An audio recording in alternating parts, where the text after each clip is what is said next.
সম্পর্ক হবে মজবুত, পরিণতি পাবে প্রেমও।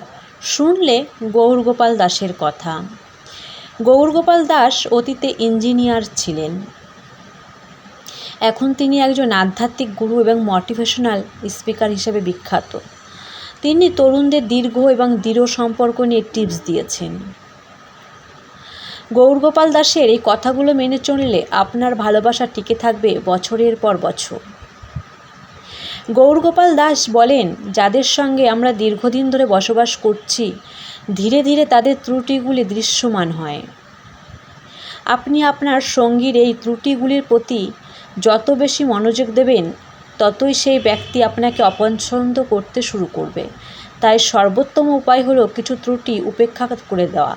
আপনি যদি আপনার সঙ্গীর খারাপ গুণগুলিকে উপেক্ষা করতে না পারেন, তবে তাদের মুখোমুখি হতে শিখুন। এজন্য গুণাবলীর দিকে মনোযোগ দেওয়া ভালো। তবে স্বামী স্ত্রীর সম্পর্কের ক্ষেত্রে কোনো কিছুকে উপেক্ষা করা কঠিন। এমন পরিস্থিতিতে কথা বলে সমাধান করাই ভালো। গৌরগোপাল দাসের এই কথাগুলো মেনে চললে সম্পর্কে জটিলতা রোধ করা যায়। এতে সম্পর্ক দীর্ঘস্থায়ী হয়।